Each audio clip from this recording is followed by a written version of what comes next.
হে everyone, আজ হচ্ছে শাশুড়ি মা ডাক্তার দেখাতে গেছেন, তো সেই জন্য সবকিছু একা হাতে আমি করছি। সেই জন্য আজ রান্না করছি ব্রোকলির তরকারি আর সবজি ডাল। যেহেতু আজকে শনিবার, সেই জন্য সবকিছু মোটামুটি নিরামিষ রাখারই চেষ্টা করছি।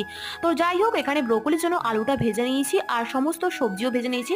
সবজি ডালের জন্য সবজিটা আর ডালটা একসাথে দিয়ে সেদ্ধ করতে দিয়ে দিয়েছি। সয়াবিন গুলো একটু ভেজে নিলাম আর তারপরে ব্রোকলি গুলো ভাপিয়ে নিয়ে ভেজে নিয়েছি আর সবজি ডালের মধ্যে ঘি দিয়ে সবজি ডালটা হয়ে গেছে, নামিয়ে নিলাম। আর এখানে ব্রোকলির তরকারির জন্য মশলাটা কষিয়ে সমস্ত সবজি পাতি আলু সয়াবিন সবকিছু একসাথে দিয়ে ভালো করে কষিয়ে নিয়ে জল ঢেলে দিয়েছি। তরকারিটা ততক্ষণ ওখানে হোক আর আমি এখানে শাকটা কেটে নিই। এই শাকগুলো সুরজ আগের দিন এনেছিল আর শাকগুলো বেশি দিন থাকলে নষ্ট হয়ে যেতে পারে। এটা হচ্ছে খেসারির শাক আর এটা ছোট ছোট করে কেটে নিচ্ছি ভাজার জন্য। আর এই শাকটা কাটতে গিয়ে তো আমার হাতটাই কেটে গেল। ভেজে রাখা ব্রোকলিটা তরকারির মধ্যে দিয়ে দিলাম, 2-3 মিনিটের মতো চাপা দিয়ে রেখে দিলাম কুক হতে। আর ততক্ষণে পুঙ্কুনি এসেছে, ও একটা ড্রয়িং করেছে দেখানোর জন্য। আর এইদিকে আমার তরকারিটা হয়ে গেছে রেডি। তো যাই হোক, আজকের মতো ভিডিওটা এই পর্যন্তই। দেখা হচ্ছে নেক্সট শর্টে। Tata, by.